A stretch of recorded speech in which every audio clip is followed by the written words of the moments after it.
म्हणजे चांगल्या क्वालिटीचं दर्जेदार बियाण्याची निवड करणं गरजेचं आहे. आपल्याला लागण करण्याची योग्य पद्धत महत्वाची आहे. सुरुवातीला लागण करत असताना सरी जास्त खोल काढायची गरज नाही. पाणी देण्याची योग्य पद्धत. ऊस उत्पादन घेण्यासाठी सुरुवातीचे 4 महिने ही सगळ्यात महत्वाचे.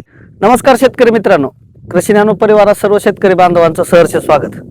तर आज आपण ऊस पिकाला उत्पादन वाढीसाठी काही मुख्य आपण गोष्टी समजून घेऊया. सगळ्यात पहिल्यांदा ऊस उत्पादन वाढीसाठी आपल्याला काही महत्त्वाची काळजी घेणं गरजेचं आहे.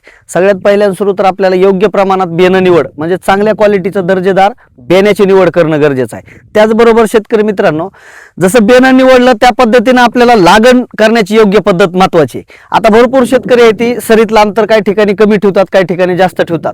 तर योग्य पद्धत कोणती?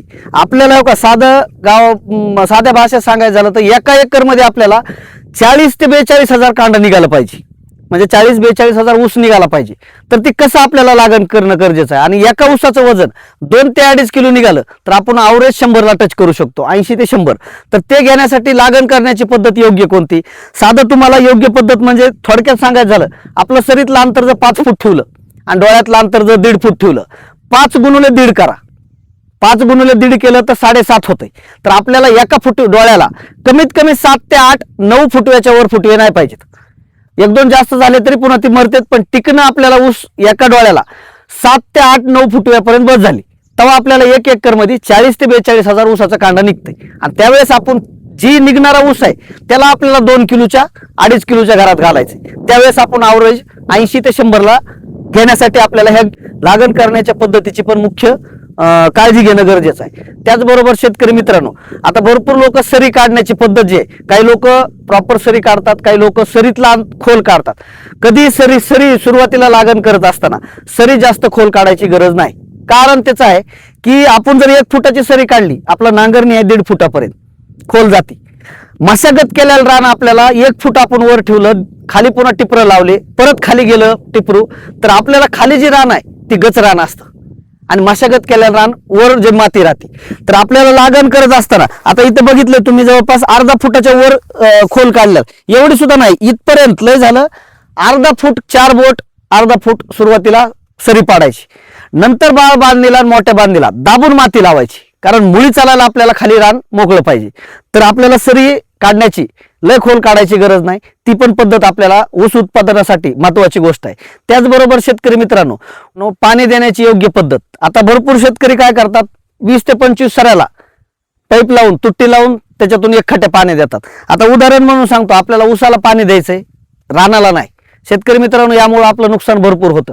आता तुम्ही जर समजा 10,000 20 हजाराचा खताचा डोस टाकला तर त्याच्यामधला 50 ते 60% खत हा लागूच होत नाही. त्याचं एकमेव कारण तुम्हाला सांगतो. आता धरून चला उदाहरण, 4 तास धो पाऊस पडला तर आपल्या रानातून पाणी बाहेर पडतं, बरोबर आहे, पण विहिरीला पाणी वाढत नाही. आणि 4 दिवस जर कंटिन्यू झड लागली तर विहिरीच्या पाण्याची पातळी वाढते.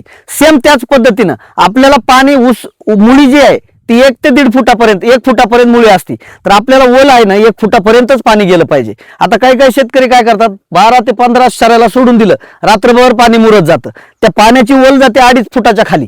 मग ते 2.5 फूट पाणी काही एकटं जात नाही सोबत. शेतकरी मित्रांनो, ती सोबत जात असताना आपले खत अन्नद्रव्य खाली घेऊन चाललं.